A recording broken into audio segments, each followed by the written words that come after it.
Cette émission est rendue possible grâce à la famille des partenaires de l'Église de la Victoire.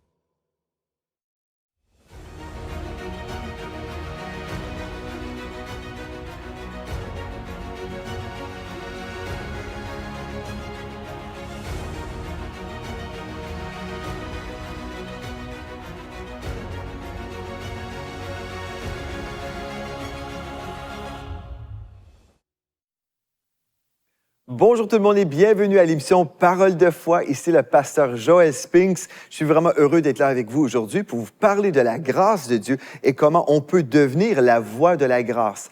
Pourquoi parler de la voix de la grâce?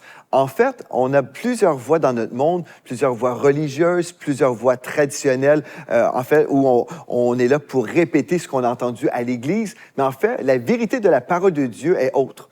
Quand on découvre ce que Dieu nous a dit, on découvre que c'est autre chose. On découvre en fait que Jésus était gracieux et que son message était celui de la grâce. Et même l'apôtre Paul était gracieux après sa rencontre avec Jésus-Christ. Donc, il a rencontré le Seigneur et après, au lieu de prêcher la loi, il prêchait la grâce en Jésus-Christ. Mais aujourd'hui, dans le corps de Christ, on prêche souvent la tradition des hommes et on prêche souvent la loi qui écrase et qui tue, en fait. Il y a plusieurs personnes même qui sont déprimées, même en dépression, parce qu'ils s'imaginent, même s'ils sont chrétiens, ils s'imaginent que Dieu ne les aime pas, que Dieu est déçu de leur vie. Et c'est peut-être vous aujourd'hui. Peut-être vous êtes là, un chrétien malheureux, parce que vous vivez sous la condamnation. Aujourd'hui, on va revenir à la parole de Dieu et on va voir que c'est vrai que Romains 8, versets 1 et 2, en fait, c'est vraiment des vérités de la parole. Il n'y a donc maintenant aucune condamnation pour ceux qui sont en Jésus-Christ. Maintenant, ce n'est pas simplement un verset qu'on veut lire, c'est un verset qu'on veut expérimenter, mais on peut seulement l'expérimenter lorsqu'on reçoit la révélation de la grâce, qui n'est pas une révélation qui nous invite à vivre dans le péché, mais c'est vraiment une révélation qui produit la sainteté lorsqu'on comprend véritablement la grâce. On va voir ensemble Jean 16, versets 8 et 11, mais avant, parce que ce verset-là, en fait, on a commencé à le décortiquer hier, mais aujourd'hui, on va y arriver vraiment, on va le lire, on va le comprendre, alléluia, et on va découvrir, en fait, comment ce verset-là peut avoir un impact glorieux dans nos vies. Mais juste avant, on va aller avec Victoire Musique, on va louer le Seigneur, on va préparer nos cœurs pour la réception de sa parole, et après, on se retrouve ici sur le plateau tout de suite après.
Tu consumes tout en moi, je veux me perdre en toi.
entouré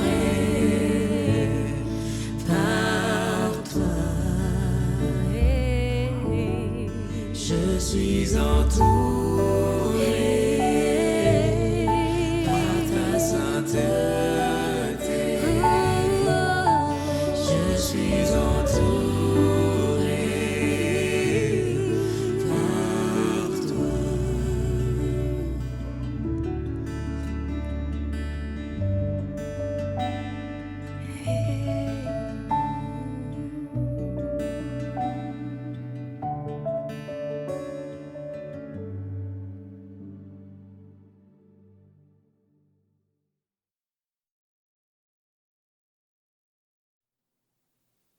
Gloire à Dieu, gloire à Dieu. J'espère que vous avez ressenti la présence de Dieu avec Victoire Musique. Nous sommes tellement heureux d'avoir cette équipe formidable ici à l'Église de la Victoire. Et si vous souhaitez découvrir leurs louanges, leurs vidéos, visitez la chaîne YouTube de l'Église de la Victoire et retrouvez toutes les vidéos qu'on produit ici sur une base régulière. Gloire à Dieu. On va prier maintenant, on va remettre cette portion de l'émission entre les mains du Seigneur. Père éternel, on veut juste te remercier pour ta présence qui est avec nous. Je te rends grâce pour toutes les vies qui seront touchées, impactées par ta vérité. On te remet maintenant ce temps. On te remercie, Seigneur Dieu. Dans le nom de Jésus, nous avons prié. Amen et Amen. Alléluia. Hier, on a commencé de commenter, en fait, sur Jean chapitre 16, verset 8 à 11. Donc, Jean chapitre 16, verset 8 à 11. On a abordé un premier point par rapport à ce passage. On va voir les deux autres qui sont importants. On va tout revoir, en fait, pour vraiment comprendre le sens de tout ça. Ce qu'on a vu hier, en fait, et tout au long de cette semaine, on a compris que Dieu est un Dieu de la grâce et puis Jésus est venu avec ce message de la grâce. Et même l'apôtre Paul prêchait la grâce qui suscitait une question, en fait, est-ce que je devrais continuer dans le péché à ce moment-là si c'est ce message-là que je reçois pour que la grâce de Dieu abonde, est-ce que c'est ça que je devrais faire, vivre dans le péché? Et là, l'apôtre Paul, il dit certainement pas, non, on devrait se considérer comme mort au péché. Bref, on a déjà vu ça cette semaine. Mais en gros, si on ne pose jamais la question, c'est parce qu'on n'a jamais entendu le message qui produit la question. Donc, on a vu ça cette semaine et vraiment, je veux vous encourager à être transformé par le renouvellement de votre intelligence afin de discerner quelle est la volonté de Dieu, ce qui est bon, agréable et parfait. Si on ne se pose jamais la question, c'est parce qu'on n'entend pas le message qui produit la question. Donc aujourd'hui, ce qu'on veut faire, c'est comprendre en fait que oui, le message de la grâce, c'est le cœur de Dieu, mais ce qu'on voit dans l'Église, ce n'est pas selon le cœur de Dieu. Comme on a vu, plusieurs aujourd'hui vont prêcher un message dur, croyant en fait que c'est le Saint-Esprit qui se sert d'eux, sont vraiment bien intentionnés. Ils pensent vraiment, ben voilà, je prêche un message vraiment sous l'onction du Saint-Esprit, et si les gens pleurent, si les gens se repentent, entre guillemets, bien, c'est parce que j'ai été un outil entre les mains de Dieu pour amener la conviction dans la vie des chrétiens. Maintenant, on va lire le texte et on va voir, est-ce que c'est vrai? OK, Jean 16, verset 8 à 11. Le texte nous dit, « Et quand il sera venu, » c'est le Seigneur Jésus qui parlait du Saint-Esprit, il dit, « Quand il sera venu, il convaincra le monde. » Le texte ne dit pas « il convaincra l'Église, les frères et les sœurs, Dieu va les juger ». Non, ce n'est pas ce que Jésus a dit. Il dit « le Saint-Esprit va convaincre le monde en ce qui concerne le péché ». Jésus n'a pas dit « les péchés », il a dit « le péché ». Et on a vu hier, en fait, dans Jean 16, verset 9, en ce qui concerne le péché, Jésus a lui-même défini, il a lui-même expliqué, pour qu'on comprenne. Il dit en ce qui concerne le péché, parce qu'ils ne croient pas en moi. Les gens qui rejettent Jésus-Christ ont commis le péché qui les discrédite de la vie éternelle. Ce n'est pas le fait d'avoir fait un péché qui nous discrédite. C'est le fait d'être un pécheur, en fait. Et le fait d'être un pécheur, c'est parce qu'on vit toute une vie dans le péché. Mais le péché ultime, c'est de rejeter Jésus-Christ qui a payé le prix pour qu'on soit pardonné de tous nos péchés. Pour entrer au ciel, il faut être 100% parfait. Et la seule façon qu'on peut être parfait, c'est en recevant le pardon grâce à Jésus-Christ. Donc, Jésus a dit très clairement, en ce qui concerne le péché, parce qu'il ne croit pas en moi, ce qui confirme Jean 3, 18, Celui qui croit en lui n'est point jugé. Celui qui croit en lui n'est point jugé, mais celui qui ne croit pas est déjà jugé parce qu'il n'a pas cru au nom du Fils unique de Dieu. Vous voyez ça dans vos Bibles? Donc, c'est ça, en fait, qui nous discrédite du ciel, de la vie éternelle. C'est le rejet de Jésus-Christ. Maintenant, en ce qui concerne la justice, le verset poursuit, le verset 10, nous sommes toujours dans Jean 16 au verset 10. La justice, parce que je vais au Père et que vous ne me verrez plus. OK. Alors que Jésus prêchait la grâce, et c'est ça qu'on voit dans Jean 1, 17. Écoutez bien ceci, Jean 1, 17. La grâce et la vérité. La grâce et la vérité sont venues par Jésus-Christ. OK, la loi est venue par Moïse, mais Jésus-Christ lui a amené la grâce et la vérité. Donc, alors que Jésus prêchait la grâce, ce serait maintenant le Saint-Esprit qui révélerait le chemin de la justice. Vous comprenez? C'est le Saint-Esprit. Parce que Jésus, vous comprenez, quand il disait ces paroles, lorsqu'il prononçait ces paroles, il était sur le point de son départ. Vous comprenez? C'est tellement important de mettre les choses dans leur contexte. Donc, il dit, quand il sera venu, en parlant du Saint-Esprit, il convaincra le monde. Donc, il nous dit déjà l'audience, il va convaincre le monde en ce qui concerne le péché, le fait qu'ils m'ont rejeté. Et en ce qui concerne la justice, il a dit, parce que je vais au Père. Voyez ça, c'est écrit dans la Bible. Parce que je m'en vais au Père, là, et que vous ne me verrez plus. Moi, j'étais l'agent de la grâce. Je vous montrais comment faire. Mais maintenant, c'est le Saint-Esprit qui va vous montrer comment faire, comment marcher dans la vie chrétienne sous la grâce. Vous comprenez? Le rôle du Saint-Esprit est donc de nous convaincre que Jésus nous a totalement justifiés. Donc, le rôle du Saint-Esprit, au départ, c'est de convaincre le monde de leur péché. Une fois que la conviction du péché est venue, la personne se repent. Et là, le rôle du Saint-Esprit, ce n'est pas de convaincre la personne du péché tout au long de sa vie. Son rôle, maintenant, c'est de lui révéler sa justice en Jésus-Christ. Voyez-vous ça dans vos Bibles? C'est ça, en ce qui concerne la justice, parce que je vais au Père et que vous ne me verrez plus. Le rôle du Saint-Esprit est donc de nous convaincre que nous sommes justes à cause de Jésus-Christ. L'idée de convaincre les gens toute leur vie, en fait, quand j'ai la révélation de Jésus-Christ, je ne veux plus marcher dans le péché si j'entends parler de la grâce de Dieu et qui je suis devenu en Jésus-Christ. Si je sais, je suis devenu un enfant de Dieu, adopté dans la famille royale de Dieu. Aujourd'hui, je suis un saint. Je ne suis plus un pécheur, mais je suis un saint sauvé par grâce. Alléluia! Là, je veux apprendre à marcher selon ma nouvelle identité en Jésus-Christ. Voyez-vous ça? Donc, la justice... En fait, remarquez bien, le texte ne dit pas que le Saint-Esprit va nous révéler l'injustice. C'est ça qu'on a compris dans nos églises, l'injustice.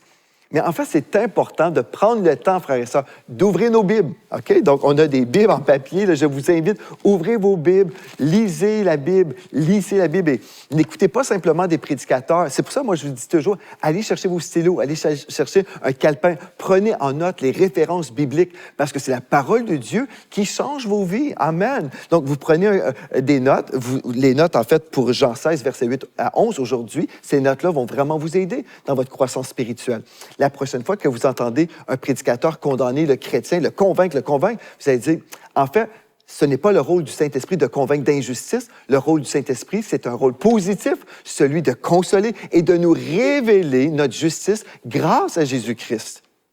Voyez-vous comment c'est important? C'est tellement important de bien interpréter la parole. Le jugement, maintenant. OK, on a compris que le rôle du Saint-Esprit, c'était de nous juger constamment, de nous juger. Mais pourtant, on a vu dans Jean 3, 18, celui qui croit en lui n'est point jugé. Celui qui croit en lui n'est point jugé, mais pourtant, on croit que le Saint-Esprit nous juge. Mais Jean 16, verset 11 nous dit, le jugement, parce que le prince de ce monde est jugé. Alléluia. Le prince de ce monde. Est-ce que ça, c'est l'enfant de Dieu à l'Église? Le prince de ce monde nous parle du diable. Parce que le prince de ce monde, parce que le diable est jugé. Alléluia. Et écoutez bien ce commentaire biblique du prédicateur Andrew Wommack. J'ai trouvé ça génial. Il dit, le Saint-Esprit nous assure que Satan a été jugé et dépouillé de toute autorité sur nous. Le Saint-Esprit nous assurera de notre victoire. Alléluia. Donc, le rôle du Saint-Esprit est de vous convaincre que le prince de ce monde est déjà jugé. Ce n'est pas vous, vous ne serez pas jugés. Alléluia. Et une autre chose qu'on doit comprendre, lorsque Jésus était sur la croix, il a porté notre jugement. Alléluia. Donc, le jugement, ce n'est pas pour l'enfant de Dieu, et on va voir ça vraiment à plein niveau. Et peut-être on va avoir le temps aujourd'hui, je ne sais pas, mais en gros, ce qu'on veut comprendre, c'est que le véritable message de la grâce produit la sainteté.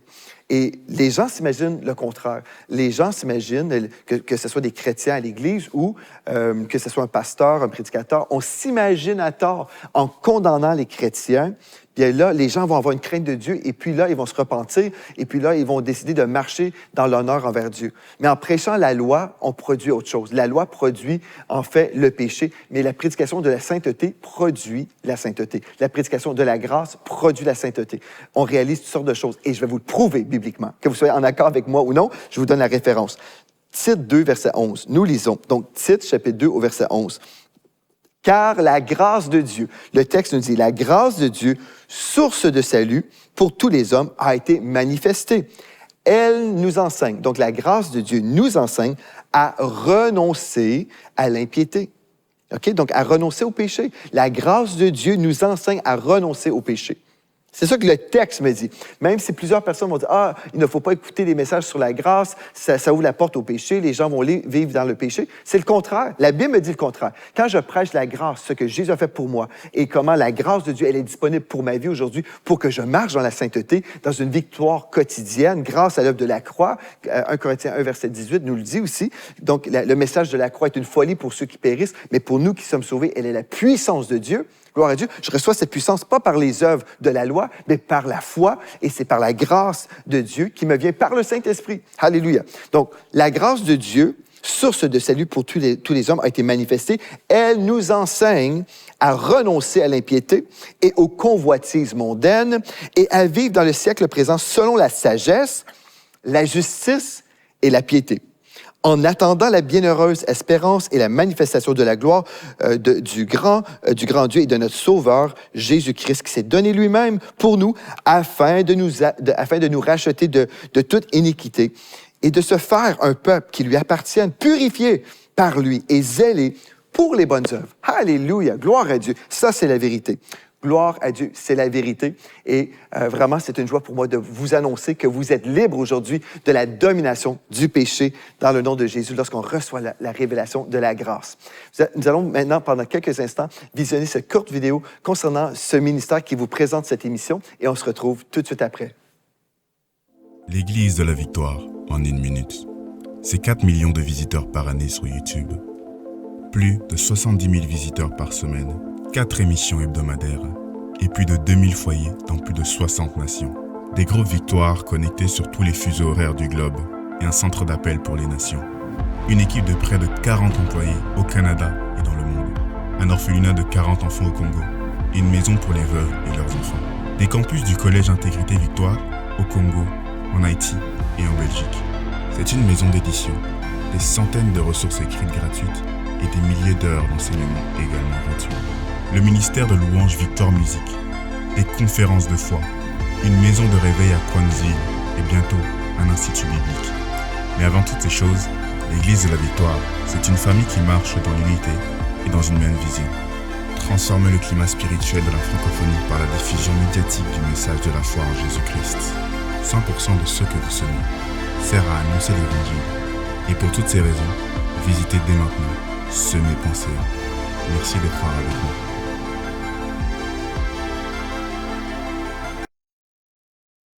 Vous êtes bénis par les messages révolutionnaires de l'Église de la Victoire.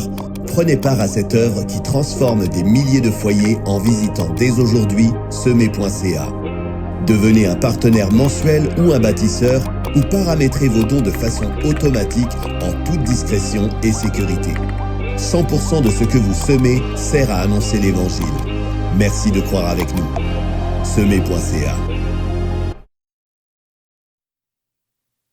Gloire à Dieu et merci à la famille des partenaires de l'Église de la Victoire. Si nous pouvons réaliser ces émissions, c'est grâce à cette famille, grâce au Seigneur qui vous a parlé et qui vous a appelé à soutenir cette œuvre. Et si aujourd'hui vous aimeriez ça, faire partie de la famille des partenaires de l'Église de la Victoire, vous êtes les bienvenus. Visitez semer.ca, victoire.ca. Et merci infiniment de croire avec nous pour le réveil dans les nations, pour la diffusion de l'Évangile, de la vérité, du message de la foi en Jésus-Christ et ce message de la grâce qui libère les religieux, alléluia, qui libère les captifs du péché, mais qui libère aussi ceux qui vont à l'Église, qui n'ont pas compris, en fait, qu'ils peuvent marcher dans la victoire grâce à ce message glorieux de la grâce. Il y a un autre verset que je voulais vous lire, en fait, concernant la grâce et le fait que le Saint-Esprit n'a pas le rôle de nous condamner constamment, comme c'est souvent le cas.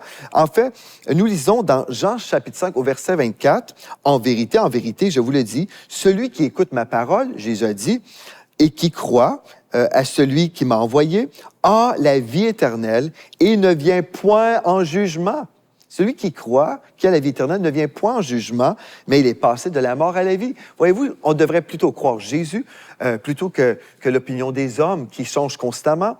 Et vous savez, la réalité, c'est que lorsque je prêche la grâce et j'ai la révélation que je peux vivre dans la sainteté à cause de Jésus-Christ, c'est alors que je vais sortir d'un monde religieux de frustration et d'hypocrisie et je vais entrer dans une vie authentique avec le Seigneur Jésus où je vais marcher vraiment, authentiquement dans la sainteté. Si seulement on pouvait vraiment s'exposer à ce message que je viens de vous prêcher en voyant ce que la Bible dit. Vous voyez, c'est des versets de la parole qu'on a lus ensemble. Si vous avez pris des notes, vous voyez, c'est la parole de Dieu et la Bible s'interprète par elle-même. Donc, on devrait prendre le temps, on doit ouvrir nos Bibles, lire ce que le texte dit. Et s'il y a des gens qui veulent nous condamner, en fait, non, je refuse. Je refuse. Le Seigneur Jésus m'a purifié de tout péché et le sang de Jésus est plus puissant que les taches du péché. Gloire à Dieu. J'espère que vous croyez avec moi. Et si c'est le cas, si vous aimeriez même témoigner de la délivrance que vous avez reçue, la délivrance de cet esprit de condamnation, de religion, écrivez-moi à contactvictoire.com. Donc, allez sur contactvictoire.com et dites-moi, voici ce que Jésus a fait dans ma vie, Pasteur Joël, et je vais me réjouir avec vous. Et nous, ici, à l'Église de la Victoire, on va se réjouir avec vous. Nous aimons voir des gens connaître la vérité. Parce que la Bible nous dit, vous connaîtrez la vérité et la vérité vous rendra libre. Alléluia. Merci Seigneur pour cette liberté et merci Seigneur pour cette émission qu'on a pu vivre ensemble. Et d'ici à demain, rappelez-vous de ceci, en Jésus, vous êtes richement bénis.